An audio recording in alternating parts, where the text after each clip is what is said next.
Hi guys, welcome to another episode of the official War Commander Rogue Assault audio podcast. I am your community manager and host. You guys might know me in the game as CM Swag. My host today is none other than the illustrious Mr. Josh Hendren, the general manager of the game. Thank you for joining us. No problem. So, we have upcoming changes. It's been a few weeks since we've done an episode, but I want to wait until we've actually have a good amount of stuff to talk about. I think one of the most exciting things we have coming up in the very near future, and quite frankly, some of you listening to this episode, you might have it already. We have something called strikes. Yes. What are strikes? What do they do? Why do I want to use them? Sure. Strikes are a single-use item that provide a significant buff or reinforcement to your basic combat troops. So a good example of that would be you might win a nuclear strike that when you use it in your main combat, whether that be on a boss battle or on a PvE target like a stronghold or an outpost or another player combat, you can drop this nuke and destroy a significant part of somebody's base. And then go in and clean up with your normal troops. Another good example might be for a lower level, you might earn a group of S-13s that you can bring out and have them reinforce your main platoons. So strikes are going to be dropping based on your level, and they're going to be dropping from quick match PvP during the strike battles that are going to come out in the next few weeks. So basically, like when you talked about the S-13s, kind of like how we have some campaign missions where you've been granted extra rhinos for this mission, like that kind of a thing? Yeah, that's the type of thing we're talking about. So you'll either have one of two types. You'll have an artillery or a missile strike or a nuke type of thing, or you'll have the basic troop reinforcements that are going to be provided as well. And so you'll be able to go in and pick these things on the scout screen and then use only one of them during each particular combat round. Well, now I need to know how I earn these things. Sure. So we're going to be coming out with something called Strike Battles.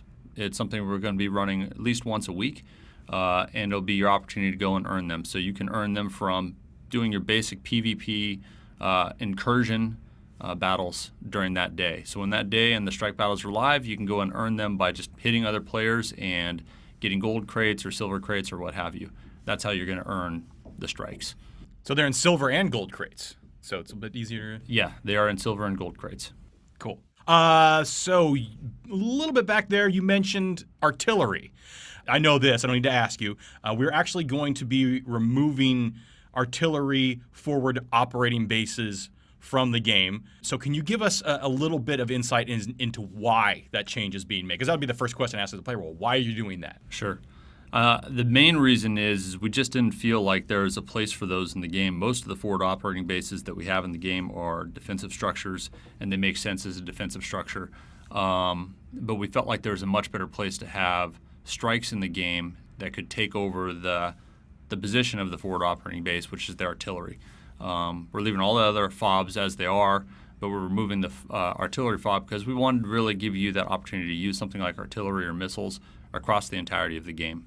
And if we had strikes and artillery at the same time, that would just be an overpower that you could do on the world map specifically. Sure. So players had to put a little bit of resources into both deploying and upgrading these artillery. Are we going to take care of them? Yeah, we that are. Front? It's important that if players have invested in something, that we want to compensate them for when we remove something from the game. So we're going to be reimbursing them on resources that they've spent to either place or to upgrade those particular FOBs. Cool. Like, can I use multiples of these artilleries? Like, so say like if I had, a couple in war zones, can I use more than one while I'm attacking a base? Not the same target. So if you're attacking another player, you can use basically one of the strikes. Okay. And that could be either a reinforcement with units, or it could be the artillery or the missile one if you are able to get it from one of the crates during the strike battle. If you're going against a boss battle, you'll be able to use multiple as long as you have for every redeploy that you use. So in your first attack, you can use a strike, and if you redeploy, you'll be able to use another strike during that redeployment. All right.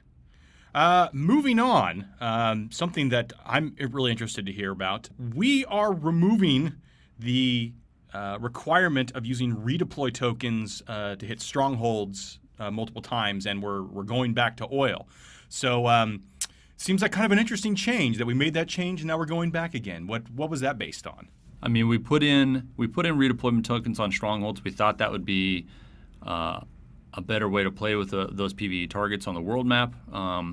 We heard and have read a lot on Reddit and the different forums that players haven't enjoyed that change at all, and so we're pulling them back from that, and we're basically saying we're still going to keep the strongholds multi-hit targets, but that second attack no longer requires redeployment tokens. It's purely an oil cost at that point, so you can hit the target just like they were before. So no redeployment costs on strongholds anymore. So now I can save those tokens for the Boss battle.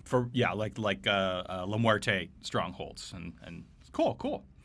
So that's the stuff that's coming in like the next couple of weeks here. Can we talk about something that's maybe a couple of months out, something for the players to look forward to, maybe 2-3 months down the line? Sure. A couple things we're doing. We're focusing on a few different areas of the game in the next few months. So one of them is we really want to take the leaderboard that we have right now for Incursion and kind of make it more robust than it currently is. So we're going to be making changes to that in the coming months where we're going to put in more tiers into that leaderboard structure and then have rewards based on how high in that tier structure you go. Nice. So that'll be something we're going to be doing in the next few months. Another thing we're going to be doing is we're going to continue to kind of focus and put some time and effort into making the world map something interesting and fun at a meta and strategy level. And so we'll have control points will be going in there within the next few months as well. And that's an opportunity for players to seize control of whole ZAs and kind of own them as an alliance for a period of time. So those are both things that we're going to be doing in the next few months. ZA meaning zone area. I That's always correct. have to translate there every once in a while. Okay, so we have a few questions that are submitted by the community. Again, the best place to do this, guys, is on our subreddit. So either on a web browser, go to reddit.com/r/Rogue Assault, or download the Reddit app and just look for r/Rogue Assault. First question comes from Hogan of the Detonators.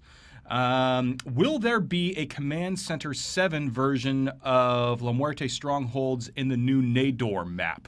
So I think it's a little late for this, but it's a good question to ask going forward for events. Will we have CC7 Strongholds? Yeah, going forward for the La Muerte events or any new boss battle event that we do, we're planning on trying to get in a specific map per CC.